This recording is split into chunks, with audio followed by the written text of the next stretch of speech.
어떤 사례가 나오고 있는데요. 25살 갑이 사기죄로 고소돼서 피의자 신문, 조사를 받았다는 거죠.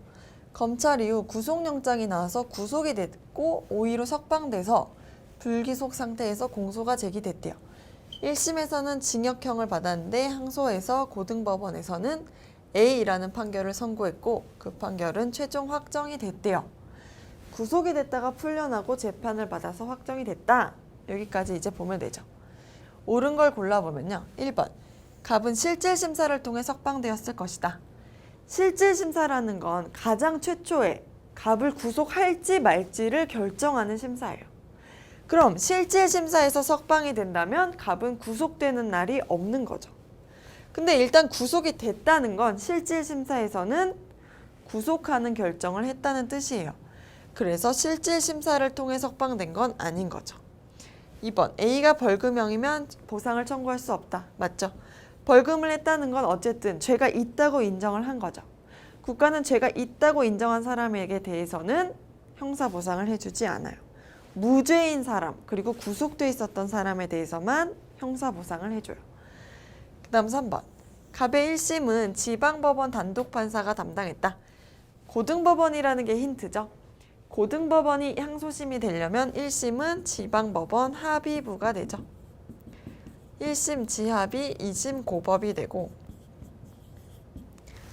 1심 단독이 2심에서는 합의부가 된다. 경미한 사건의 경우에는 1심을 단독, 판사 혼자 하는 재판부에서 하고 2심에서는 판사 3명이 있는 재판부에서 2심을 해줘요. 근데 큰 사건은 아예 1심부터 지방법원 합의부에서 하고 2심을 고등법원에, 더 급이 높은 법원에서 해요. 3심은 둘 다 대법원으로 똑같죠. 그래서 이 구조는 알고 있어야 이 문제가 계속 나오기 때문에 풀 수가 있어요. 다시 읽어보면 1심을 지법 단독판사가 있다면 2심은 고등법원이 아니라 지법 합의부가 됐겠죠. 그래서 고등법원 항소심이 2심으로 나왔다는 얘기는 여기가 지방법원 단독이 아니라 지방법원 합의부였다라고 풀 수가 있는 거죠. 4번, A가 만약 무죄라면 항소심의 재판부에 을을 상대로 한 배상명령을 신청할 수 있다. 배상명령은 피해자가 신청하는 거고 갑의 경우에는 자기가 피고인으로 재판을 받았던 사람이기 때문에 형사보상을 청구해야겠죠. 5번, 수사에서와 달리 1심에서 갑은 진술거부권을 보장받지 못한다. 진술거부권은 재판 끝날 때까지 수사 플러스 1심, 2심, 3심에서 다 인정이 돼요. 항상 인정이 된다.